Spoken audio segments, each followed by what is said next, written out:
Good evening and welcome to the news on Opportune TV.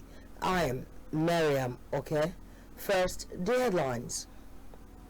Cross River Governor debunks rift with NAS members, party leaders. EFCC arraigns 14 Filipinos for cyber terrorism fraud in Lagos. France returns sole military base to Ivory Coast. Lookman eats back at Gasparini after penalty criticism. Now the news in details.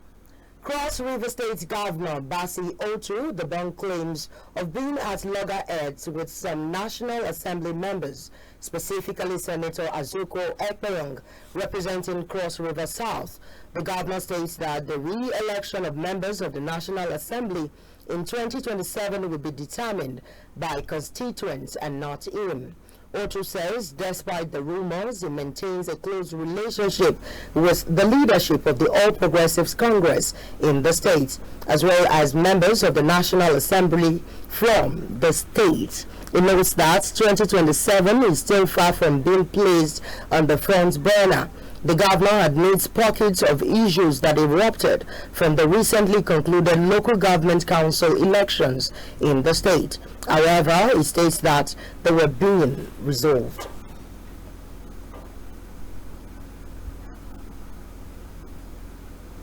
The Commissioner, Ministry of the Environment and Water Resources, Tokumbo Wahab, says the Lagos State government has reaffirmed its commitment to enforcing environmental laws and ensuring public safety, noting that the move is at the heart of the state government to ensure a cleaner and safer Lagos for all. Restating the commitment, the State Environmental Sanitation Corps has commenced clearance operation under Idumota Bridge, adding that the bridge is said to be harboring criminal elements and other illegal activities. He added that Loma's unwavering commitment to enforcing environmental laws and ensuring public safety is at the heart of these efforts.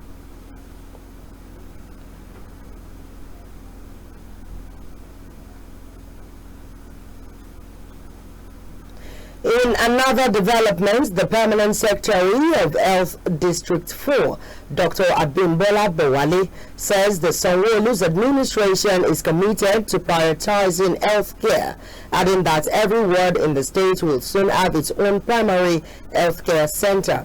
Dr. Abimbola reiterates the Lagos State government's commitment to quality health care for Lagosians at the grassroots level.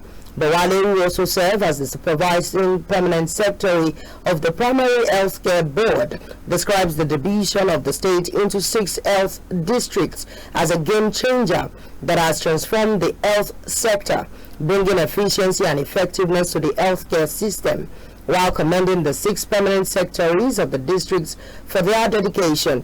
He notes that both the state and local government are responsible for managing the health centers.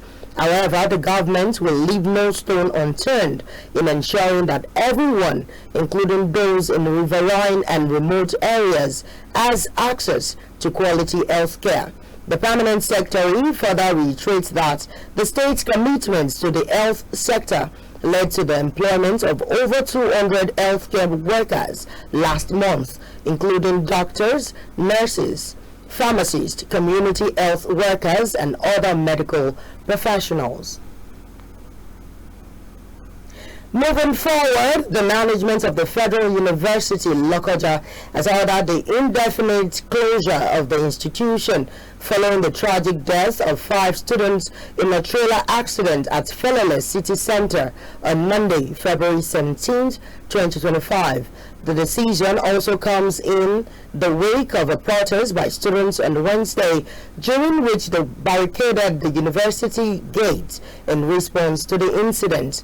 In a statement released by the university's registrar and secretary to the council, Rebecca Okoje, she says the closure was necessary to prevent further unrest, adding that this, despite intervention from the state government and repeated appeals by the university management for calm, tensions have continued to rise.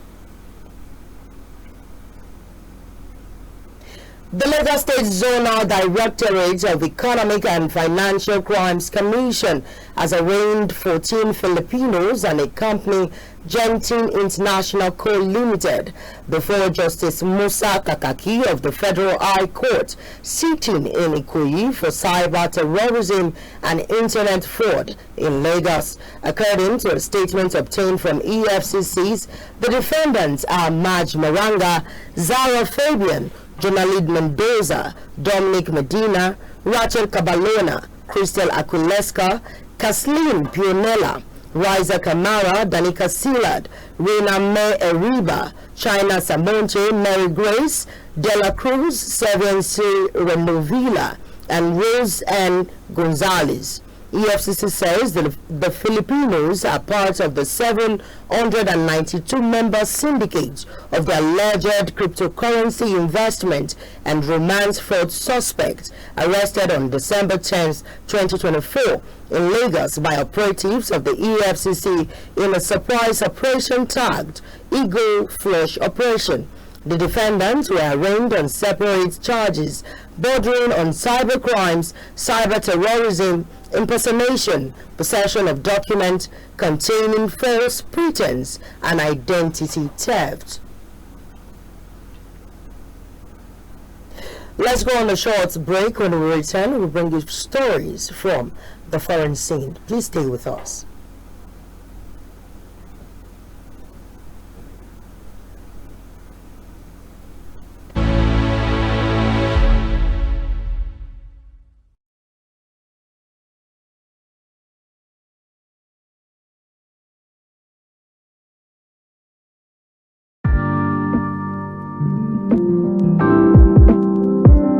Welcome to Opportune TV, your premier destination for unlimited entertainment. Opportune Television, your TV, ask for more. Welcome back from the foreign scene. France has returned its sole military base in Ivory Coast to local authorities, marking an end to decades of French presence at the site. The French and Ivorian defense ministers signed a document to confirm the return shortly after the Ivorian flag was raised in the base's parade ground. Ivorian Defense Minister Ten Birahima Autara says the act marks a new era in the friendship and strategic collaboration between the two countries. Meanwhile, the French Defense Minister Sébastien Lecornu says the presence of France is changing, but it is not disappearing, as the moment remains historic. Also, a change of the guard took place at the beginning of the ceremony to mark the transfer of security responsibilities to the Ivorian army. While the 230-hectare, approximately 570-acre Port Bou military camp flanking Ivory Coast's largest city of Abidjan has been a fixture in the country's life since 1978 and helped stabilize the world's top cocoa producer after coups and unrest broke out in the nation after 2000. However, France is revamping military relations with African nations after the forced departure of its troops from Mali, Burkina Faso and Niger, where military-led governments hostile to Paris have seized power.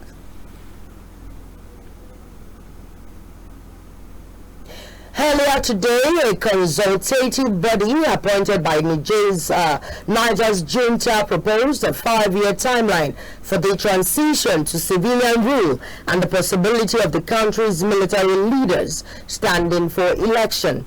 The junta chief, General Abdurrahman Tiani, proclaims the transition as a fresh start that brought hope for the West African nation. Recall that the National Convention was tasked in February with drafting a new charter outlining the terms of the transition after Tiani ousted democratically elected President Mohamed Bazoum in a July 2023 coup.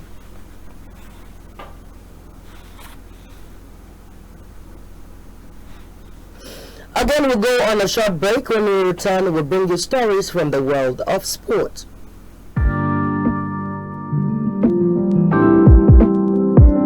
Welcome to Opportune TV, your premier destination for unlimited entertainment.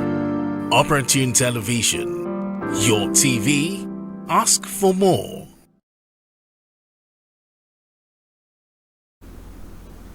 Welcome back. From the world of sport, African Footballer of the Year Ademola Lookman breaks silence on the Atalanta manager Gian Piero Gasperini's harsh criticism, revealing that the designated taker instructed him to take the penalty in Tuesday's Champions League exit to Club Brugge. In an emotional statement, Lookman expressed his hurt at being singled out by Gasperini, who had labelled him one of the worst penalty takers after his spot kick was saved in the 3-1 defeat. The Nigerian forward, who had missed Atalanta's previous 6 matches due to knee problems, made an immediate impact after being introduced at half-time, with his side already trailing 3-0, scoring with 42 seconds to give the Italian side hope of a comeback. However, when presented with a chance to further reduce the deficit from the penalty spot in the 61st minute, his effort was saved by former Liverpool goalkeeper Simon Mignolet, leading to unprecedented public criticism from his manager. In a recent development, a Spanish court has convicted the former football chief, Luis Rubiales, of sexual assault over the first kiss he gave star forward Jenny Hermoso, fining him €10,000, approximately $11,300. However, the court acquitted him and 3 other accused individuals of coercion charges. Prosecutors had sought a 2.5-year prison sentence for Rubiales, 1 year for sexual assault and 18 months for coercion, alleging he pressured Hermoso to downplay the incident. Recall that Rubiales was accused of sexual assault for kissing Hermoso in 2023 following Spain's Women's World Cup triumph in Australia, as well as coercion for allegedly trying to persuade her to dismiss the significance of the incident. The global outcry over the kiss forced Rubiales to resign in disgrace, drawing attention to prevalence of macho culture and sexism in sport. Meanwhile, 34-year-old Hermoso testified on the opening day of the trial on 3rd February, saying she felt disrespected after a non-consensual kiss that should not happen in any social or workplace setting. However, 47-year-old Rubiales told the court on Tuesday that he was totally sure Hermoso had consented to the kiss as she stepped up to receive her winner's medals. And again, to experience our final break, we will go on a short break, and when we return, we'll bring you stories from the world of entertainment. Don't go nowhere.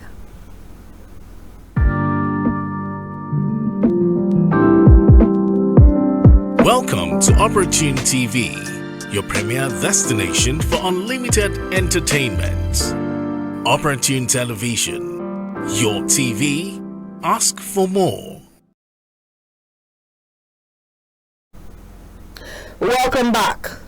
From the world of entertainment, controversial Nigerian singer Habib Okikiola, popularly known as Portable, has been granted bail by the Ishabo Magistrate Court in Abeokuta following his arraignment on charges of assault and obstruction of government officials. Portable, who had earlier surrendered himself to the police at the Lagos State Criminal Investigations Department on Wednesday after being declared wanted by the Ogun State Command, was transferred to the Ogun State Police Headquarters in Lewero before being presented in court on Thursday.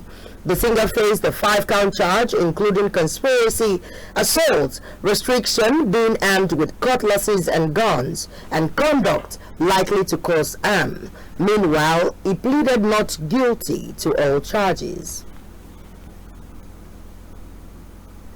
And that ends the news on Opportune TV. Please follow us on all social media platforms for detailed stories.